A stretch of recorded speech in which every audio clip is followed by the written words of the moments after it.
안녕하세요. 전현진입니다. 오늘은 본격적으로 응급처치와 개론 관련된 강의를 시작하는 날인데요. 이전 영상에서 말씀드렸다시피 현 시점에서 응급처치와 개론 관련된 교재가 완성되지 않았고 그에 대한 마땅한 대안이 없는 상태에서 그나마 적절하게 대안으로 사용될 수 있는 교재가 무엇일까라는 의문을 던져봤을 때는 119 구급대원 현장 응급처치 표준 지침이 그나마 대안이 되겠다라고 보실 수가 있을 것 같습니다. 요 현장 응급처치 표준 지침 같은 경우에는 단순하게 여러 가지 내용들을 짜집게 하는 수준에서 뭐 머물렀다고 볼 수도 있겠지만 그렇지는 않고요. 제가 봤을 때는요. 각각 환자의 증상이나 징후에 대해서 어떻게 환자가 증상이 나타나면 무슨 평가를 하고 처치를 하라. 그거에 따른 어떠한 술기를 시행해라. 라는 내용이 담겨져 있거든요. 그래서 제가 볼 때는 지금 시간이 좀 여유롭지 못하고 촉박하게 내가 뭐 병원이나 혹은 뭐 이송단 같은 곳에서 일을 하고 있는 중간중간에 공무원을 구급대원을 준비하시는 분이라면 요게 교재로서 충분하게 대안이 될 수 있다고 판단이 들고요. 그리고 위에 표시가 되어져 있는 것처럼 대한응급의료 지도의사협의회에서 감소가 진행되었기 때문에 질 낮은 수준의 교재는 아니다라고 보시면 되겠습니다. 생각보다 질 높은 교재라고 보실 수가 있고요. 물론 중간중간에 오탈자 같은 것들이 있으나 그런 것들은 뭐 다른 교재에서도 충분히 용인되는 수준의 오탈자니까 넘어가시면 여러분들 수용하고 넘어가시면 될 것 같습니다. 어, 제 평균 이 동영상 강의 영상의 시간은 25분 정도로 목표를 잡고 있고요.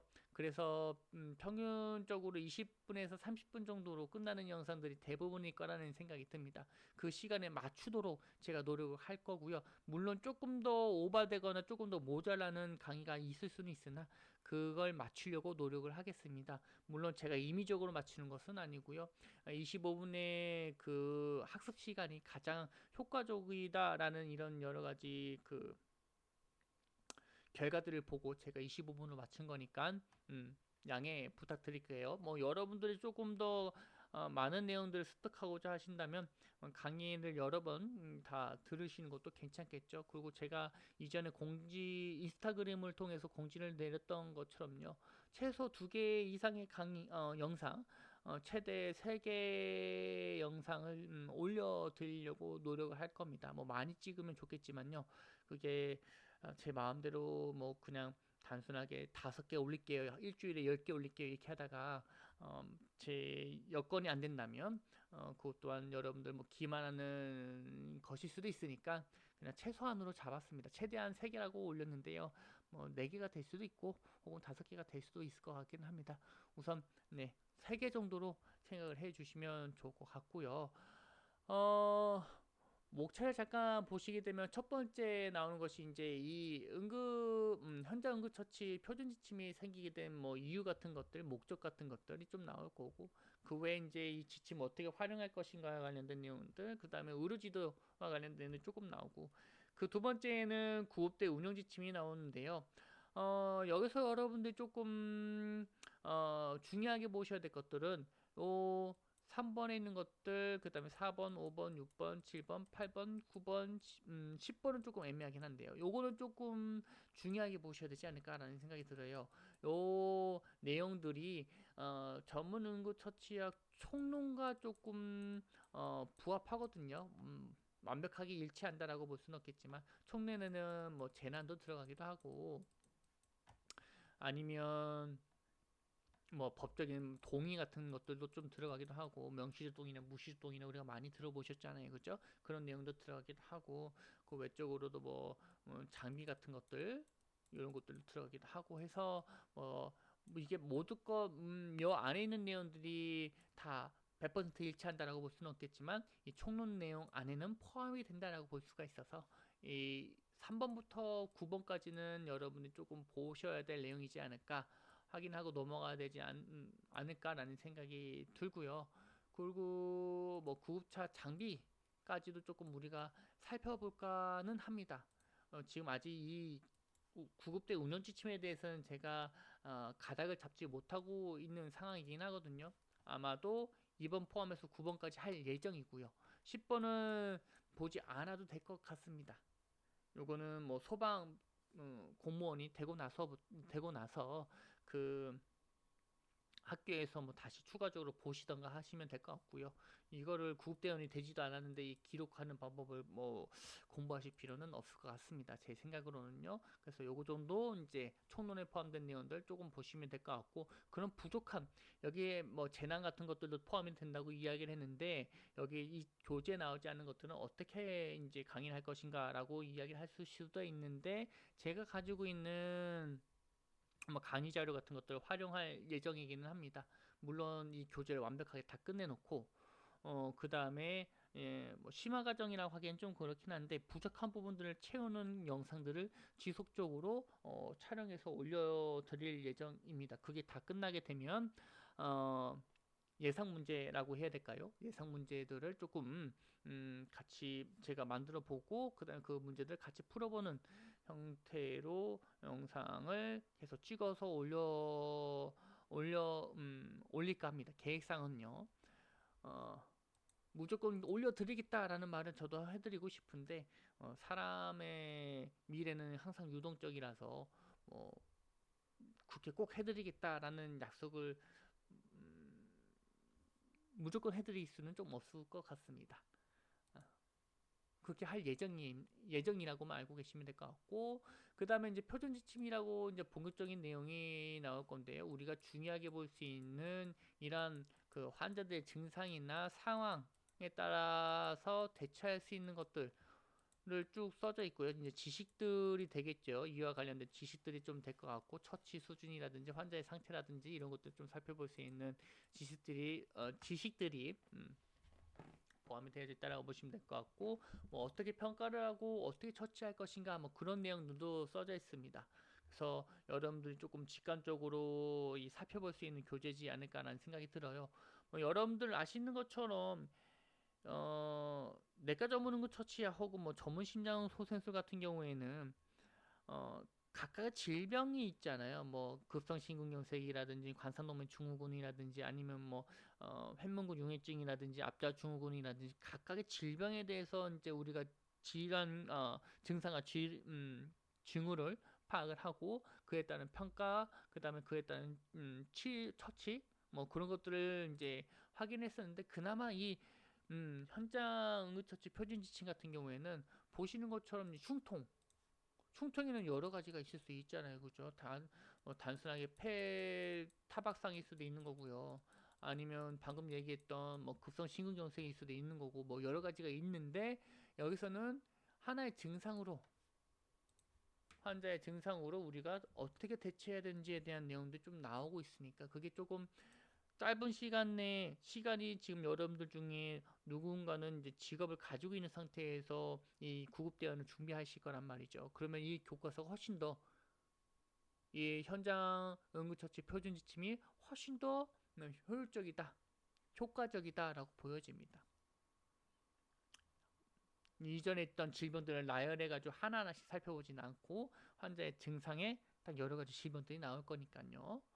그리고 그 외적으로도 뭐 이제 술기 지침 같은 것도 따로 나와져 있어요. 이제 어떤 환자들에게 어떠한 술기를 해야 될지, 뭐 이거는 좀 더 영상을 찍으면서 봐야 되긴 하겠지만, 뭐 술기 자체를 어, 필기에서는 확인할 수가 없잖아요. 그래서 어떤 상황일 때 이런 처치를 해야 된다는 수준의 문제가 나올 것 같아서 수기 지침은 볼지 안 볼지 조금 나중에 판가름을 해봐야 될 것 같고요. 좀 더 나중에 확인을 해봐야 될 것 같고 뭐 약물 지침 같은 경우도 그냥 눈으로 보고 넘어가 주셔도 될 것 같아요. 뭐 이런 낙들이 있다라고 보시면 될 것 같고 뭐 운영 지침, 부록 같은 것들이 있는데 요거는 부록은 보지 않을 예정입니다. 요건 보지 않을 예정이고요. 상하시 운영 지침도 지금 현재 상황에서는 보지 않을 예정입니다. 현재 상황에서는. 근데 내용상 한 번쯤 한 번쯤 살펴봐야 될 내용들이 포함되어 있으면 뭐 같이 보는 것도 괜찮을 것 같고요. 그래서 오늘은 이 지침에 있는 것 중에 이제 개요 부분을 다뤄볼까 하고요. 시간이 된다면 이제 신정지까지는 좀 살펴볼 예정이긴 합니다. 중간에 있는 구급대 운영 지침은 우선은 제가 생각했을 때 이 시험 문제 비율은 환자에 대한 평가와 처치를 어떻게 하는지에 대한 문제들이 조금 더 많이 나올 것 같습니다. 비율상. 그래서 뭐 만약에 30문제 중에 뭐 응급처치 한 20문제 나오고 총론 문제는 이제 10문제 정도 나온다. 뭐 그렇게 좀 예상하고 있거든요. 그래서 우선은 이제 처치를 확인할 수 있는 내용들로 다뤄볼까 하고, 이 운영 지침들 같은 경우에는 총론에 있는 내용들 덧붙여서 요거 다 끝내놓고 덧붙여서 이어서 나가는 게 조금 더 좋기 때문에 아래에 있는 처치부터 좀 나가 볼까 해요. 우선은 이제 개요를 보셔야 되겠죠.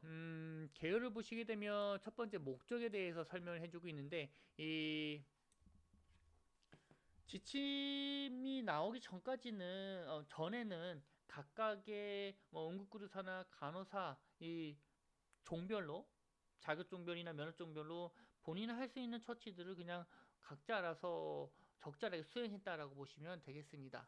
근데 이런 지침이 이제 내려왔으니까 딱 지침 맞게 환자가 뭐 흉통이면 흉통, 신전지면 신전지 그 상황에 맞게 처치하는 것이 이제 어느 정도 프로토콜화 되어져 있어서 그나마 질도 어느 정도 상하 평준화 됐겠죠. 뭐 하향 평준화 되지는 않았다고 예측합니다. 상향 평준화했다라고 볼 수가 있을 것 같고, 그리고 동일 환자에 대해서 이제 명확한 지침이 내려져 있기 때문에 구급대원들 같은 경우도 이제 혼란스럽지 않게 되는 것 같고요. 여기 안에는 뭐 이런 것도 아까 전에 이제 목차를 통해서 이제 우리가 확인을 했죠. 이런 것들이 포함되어 있다라고 보시면 될 것 같고요. 여기 법령들 같은 경우에는 우리가 살펴보지 않고 넘어갈까 해요. 아마 법령은 그 소망학개론에서 나올 가능성이 높기 때문에 나올 거예요. 그쪽에서 나올 거고 여기서는 나오지 않을 거기 때문에, 응급처치학개론에서는 시험 문제에 포함되지 않기 때문에 굳이 법령까지 제가 건들 필요는 없다라고 판단이 들어서 이게 아마 몇 번씩 조금 반복되어서 나올 가능성이 있는데, 그때마다 제가 법령은 보지 않고 넘어가도록 하겠습니다.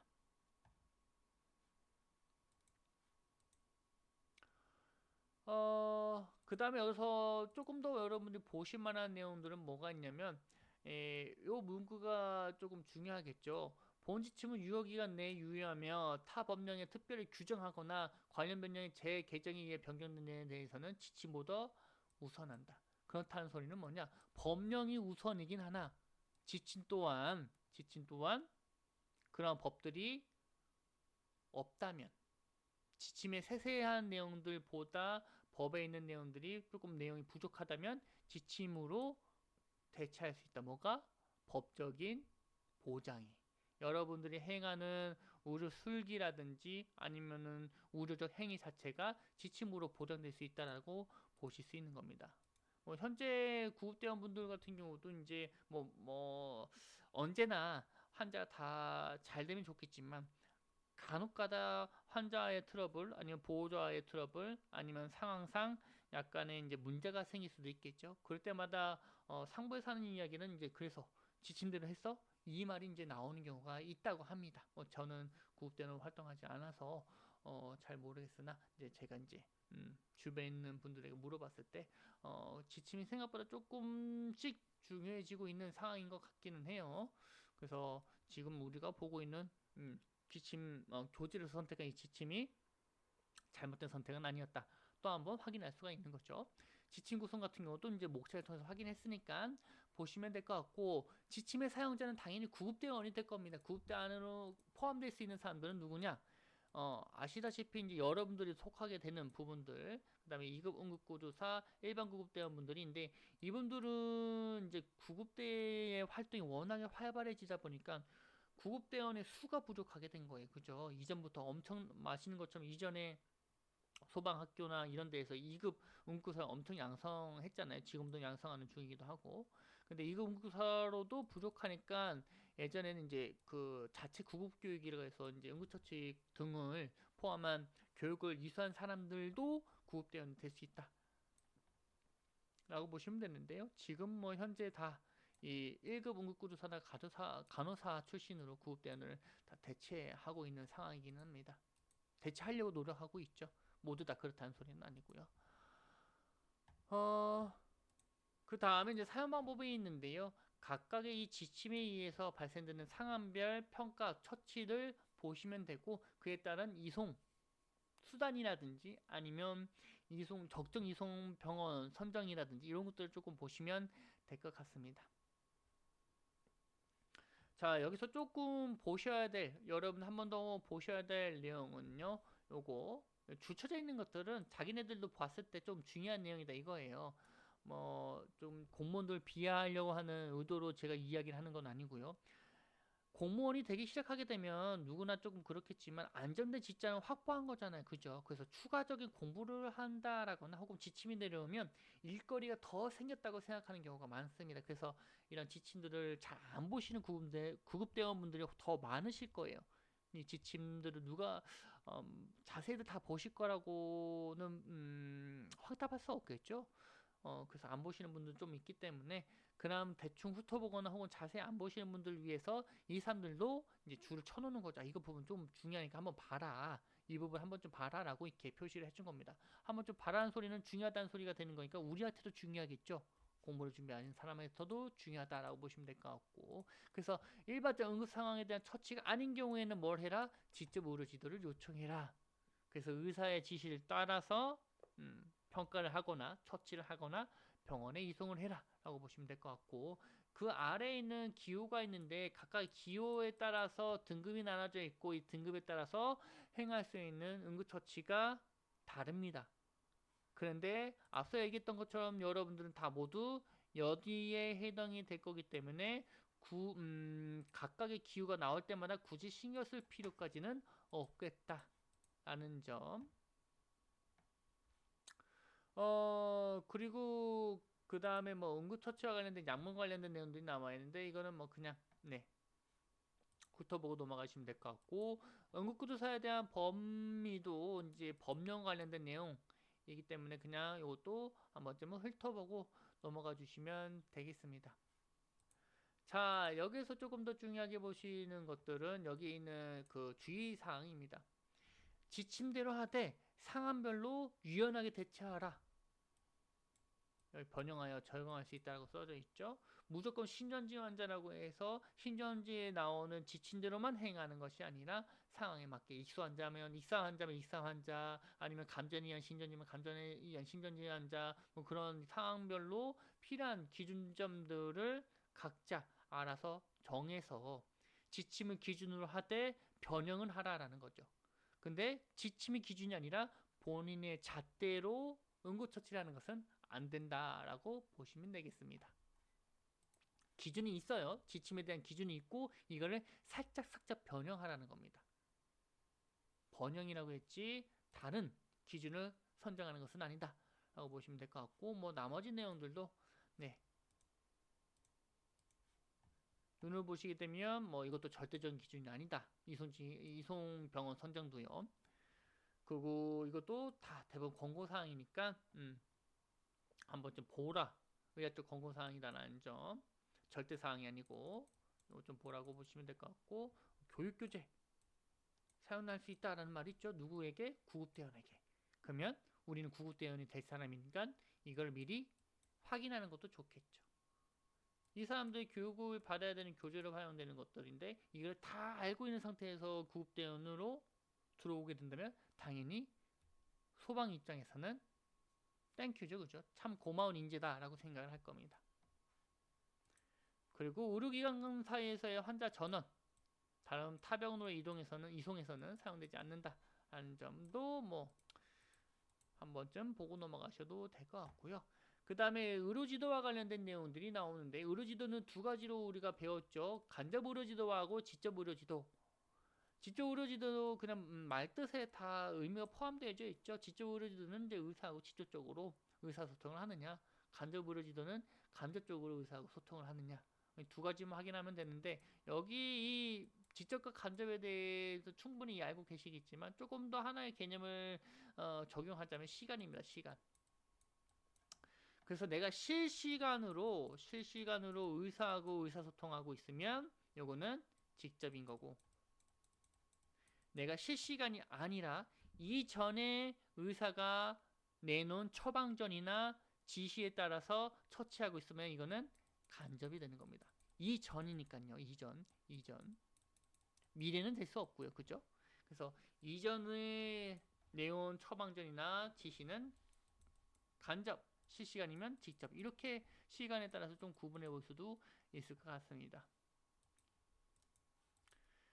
그리고 직접 의료지도의 요청 지침이라는 것이 있는데요. 이 지침 내에 있는 환자들 외에 모든 환자들 다 달아주면 좋겠지만, 뭐 의학적인 부분에 있어서 모든 환자들 다 다루는 책은 없을 거예요. 그죠? 정형외과면 정형외과적인 신경학적인 뭐 병증이라든지 혹은 뭐 손상이라든지 이런 것들 다 각자 교재를 다 달아두고 있는 걸 거예요. 그죠? 그럼 뭐 산부인과부터 해가지고 정형외과, 신경학과, 신경과 이런 것들 모든 병증을 다 다루는 하나의 교재는 없을 거니까, 만약에 이 지침 내에 없는, 우리가 다뤄보지 못한, 지침 내에서 다뤄보지 못한 환자가 발생한다면 요거는 직접 의료 지도를 받아도 되겠다. 그리고 조금 더 내가 확인하고 있는 환자의 상태가 다른 병증하고 겹칠 때, 흉통이라고 하더라도 뭐 이게 앞서 얘기했던 급성심근경색일 수도 있는 거고, 단순하게 폐에 질병이 있는 환자일 수도 있는 거고, 갑작스럽게 질병이 생긴 경우일 수도 있는 거고, 혈변도 마찬가지입니다. 혈변을 봤을 때 뭐 손상이 될 수도 있는 거고, 아니면 개실령 같은 질병이 될 수도 있는 거고. 그래서 이런 것들도 조금 여러분들이 애매할 경우, 내가 직접적으로 이 환자에 대한 상태 평가가 조금 부족하거나, 혹은 상태 평가는 끝났으나 어떤 처치가 이 환자에 더 도움이 될지 조금 판단할 수 없는 경우, 아니면 이 환자가 지금 새로 생긴 질병 외적으로도 당뇨나 고혈압 같은 성인병에 대한 질환들, 기저질환이 있을 경우에 이 기저질환도 악화되고 있는 상황, 그 다음에 지금 현재 있는 새로운 질병이나 손상도 악화되고 있는 상황이라면 내가 어떤 걸 우선순위로 해서 환자에게 처치를 제공해야 되는 것들이 조금 판단이 안 살 때에는 뭐 직접 의료 지도를 요청해 볼 수가 있겠죠. 그런 것들이 다 여기에 써져 있다라고 보시면 되겠습니다. 각자 한 번씩 눈을 훑어보시게 되면 제가 이야기한 것들이 이제 대부분일 거고요. 어, 그 다음에 우리가 이제 의료 지도를 요청할 때 어떤 순서로 이제 요청할 것인가에 대한 내용들이 나오고 있거든요. 그래서 본인의 소속과 이제 뭐 이름 같은 것들, 이런 것도 이제 이야기를 해주면 될 것 같고, 이제 자격이 포함되긴 합니다. 내가 응급구조사냐 아니면 뭐 간호사냐 뭐 그런 것들도 확인해 볼 필요가 있을 것 같고요. 물론 여기서는 1급이라는 1급 구급대원이라고 이야기를 했었는데, 앞서 얘기했던 1, 2, F 기억나시나요? 요걸로 이제 나누는, 등급을 나누기도 하기는 합니다. 그래서 이런 것도 이야기를 하고, 환자에 대한 대략적인 뭐 나이대 이런 것들, 그 다음에 발달 사인 같은 것들 뭐 쭉 써주시면, 전달해 주시면 그에 따라 이제 환자에 대한 평가를, 네, 지도의사가 한 번 더 내리겠죠. 요거는 굳이 다 보실 필요는 없을 것 같기는 해요. 상식적으로 여러분들의 있는 경력을 보게 된다면 충분히 그냥 상식 수준 내에서 풀어볼 수 있지 않을까라는 생각이 들고요. 그 다음에 이제 그 아래에 있는 내용들은 지도의사의 지도를 받아 수행한 경우, 그 다음에 수행하기 어려운 경우에 대해서 각각 써져 있는데,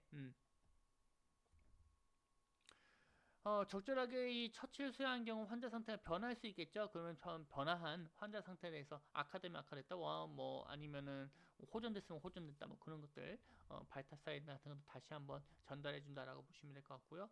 지도의사가 말한 처치 등을 수행하기 어려운 경우에는 지도에 대한 의료 행위에 대해서 행하지 못한 이유를 조금 전달해 줘야 될 것 같고, 그 다음에 여기 구급이를 기록지에 이런 것들을 이유를, 수행 불가한 이유를 꼭 적어 주셔야 합니다.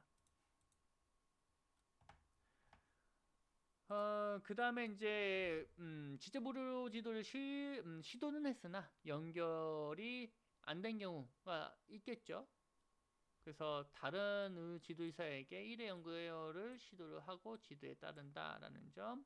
2차 의료 지도가 존재하지 않거나 2차 의료 지도에 대한 1회 연결 실패 시 구급대원을 판단하고 된 처치는 법령상 업무 범위 내에서 의료지를 받지 않고 시행한다. 여기서 중요한 건 법령상이 되겠죠. 법령상. 그거 뭐 통신 실패된 건 항상 기록하는 건 잊지 않으시면 될 것 같고요. 그 아래 있는 내용들은 그냥 법률 관련된 내용들이기도 하고, 만약에 여러분들이 1급 응급구조사라면 뭐 잘 알고 계실 거라고 생각이 되기 때문에 이렇게 해서 마치도록 하고, 제 구급대 운영 지침은 앞서 말씀드린 것처럼 하지 않고요. 우선은 현장 응급처치 표준 지침부터 진행할 예정입니다. 오늘은 여기까지만 하고 다음 시간에 다음 영상에서 찾아뵙도록 하죠.